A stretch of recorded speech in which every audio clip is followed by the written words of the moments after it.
유동규 동생 칭호가 뇌물대가. 재판정의 허무 개그. 고일석 에디터.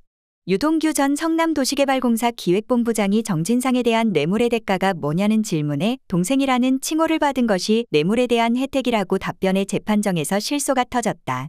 허무 개그에 가까운 이 답변은 9일 열린 서울중앙지법 형사 23부 정진상 전 민주당 대표실 정무실장의 뇌물 혐의에 대한 공판에서 정진상 전 실장 측 변호인이 유동규가 줬다는 뇌물에 대한 대가가 없다는 논지로 유 전 본부장을 신문하던 과정에서 나왔다. 정진상이 증인에게 뇌물을 받았다면 혜택을 줘야 하는데 어떤 혜택을 받으셨나요? 정진상은 이재명만큼의 힘이 있는 사람입니다. 그리고 그 당시에 대장동 관련된 모든 내용을 정진상과 제가 공유하고 있었습니다. 필요하다고 하면 갖다 줬습니다. 아니, 뇌물에 대한 혜택으로 받은 게 무엇이냐는 질문입니다. 동생이라는 칭호를 받은 거죠. 그 자체가 혜택 아니겠습니까? 뇌물 사건에서 대가성은 가장 중요한 요소다.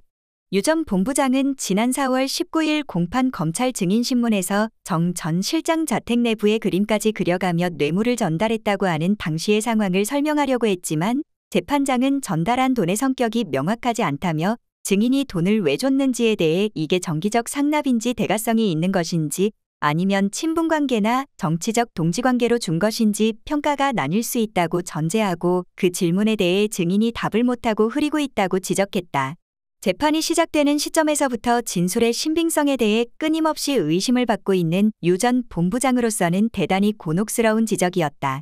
그런 지적 끝에 나름대로 궁리에서 내놓은 대답이 동생 칭호라는 대단히 허무한 답변이었다. 사실상 스스로 대가성을 부인하는 것과 다름없었다. 정 전 실장의 변호인은 유 전 본부장의 허무한 답변 뒤에 대가성이 없다는 논지의 신문을 계속 이어갔다. 민간업자는 민간 개발을 허가해달라고 요청한 거죠? 애초에 민간으로 해달라고 했지만 공공개발하더라도 환지 방식으로 요청한 거죠. 묻는 것만 대답해 주세요. 민간 개발을 허가해달라고 했는데 허가하지 않았죠? 네, 들어주지 않았죠. 남욱 등은 일공단 공원화 결합개발 하지 말아달라고 했는데 들어주지 않았죠? 장황하게 설명. 중략. 그 정도만 하시죠. 남욱은 결합개발하지 말 것을 요구했으나 이재명 시장이 들어주지 않은 것이죠? 네, 이재명이 밀어붙인 거죠. 변호인은 이와 같이 민간업자들이 유동규나 성남시에 요구했거나 희망했지만 성남시에 의해 받아들여지지 않았던 내용들을 하나하나 짚어나갔다. 이에 대해 유 전 본부장은 장황한 설명으로 즉답을 피했지만 결국은 모두 수긍했다. 민간업자가 요구한 사항들을 5개 요구사항이라고 하겠습니다. 첫째, 민간 개발을 해달라, 들어주지 않았습니다. 둘째, 결합개발 안 해달라, 들어주지 않았습니다. 셋째, 환지 방식도 들어주지 않았고, 넷째, 구획을 원하는 방식으로 해달라는데 들어주지 않았습니다. 다섯째, 사업자 지정을 할 때 우리로 지정해달라고 했지만 공개경쟁 입찰시켰습니다. 이렇게 5개 요구사항에 대해 이재명이 들어준 게 없습니다. 그러면 김만배가 어떻게 들어왔을까요? 좀 묻는 말에만 답해 주십시오. 들어준 게 없는데 어떻게 결탁이 됐다는 건가요? 남욱이 그때 사업 주도권을 잡았는데. 잠시만요. 뇌물이라고 하면 대가성이 있는 돈이라야 하는데요. 변호인이 질문하는 취지는 민간업자들이 원하는 방향을 제시했는데 하나도 안 들어준 게 아니냐는 겁니다. 그러니까요. 김만배가 용병으로 들어왔습니다. 로비 같은 거요. 그런데 나중에 본인이 장악하게 됩니다. 잠시 정리 좀 할게요. 남욱 등 민간업자가 요구하는 사항은 김만배와 한 통속이라서 전체 과정에서 뇌물로 봐야 한다는 건가요? 네네. 결국 남욱의 사업을 장악한 김만배가 사업자로 지정됐으므로 그 자체가 뇌물의 대가라는 주장이었다. 그러나 변호인은 민간업자들이 요구한 사항들이 바로 성남시의 권한으로서 사업의 가장 기본적인 골격에 해당하는 것이었고 사업자 선정은 성남도시개발공사의 업무였으므로 정진상에게 제공했다는 뇌물의 대가가 될 수 없는 것이었다. 변호인은 이 부분에 대해 반복해서 유 전 본부장의 수긍을 이끌어냈다. 마지막에 김만배가 주도를 해서 사업자로 선정되게 하는데 특혜를 제공했다는 건데요. 그런데 공모사업자 선정하는 것은 성남도계공에서 증인이 증인의 권한으로 한 일이지 않습니까?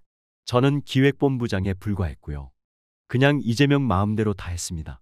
잠시 물어볼게요. 공모 절차를 통해서 사업자를 선정하는 것은 성남도시개발공사가 하는 것이죠? 공모를 내는 거죠. 그게 저희가 할 일입니다. 다시 물어보겠습니다. 공모 절차를 통해서 사업자를 선정하는 것은 성남도시개발공사가 하는 것이죠?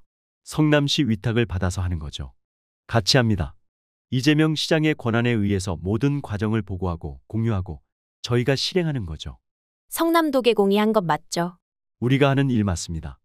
유 전 본부장은 이날도 일관성 없는 답변으로 정진상 전 실장 측 변호인으로부터 지속적으로 추궁받았다.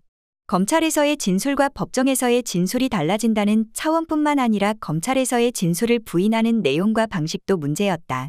이 부분에 대해 재판장은 유 전 본부장 진술의 문제점을 또 한 번 강한 어조로 지적했다.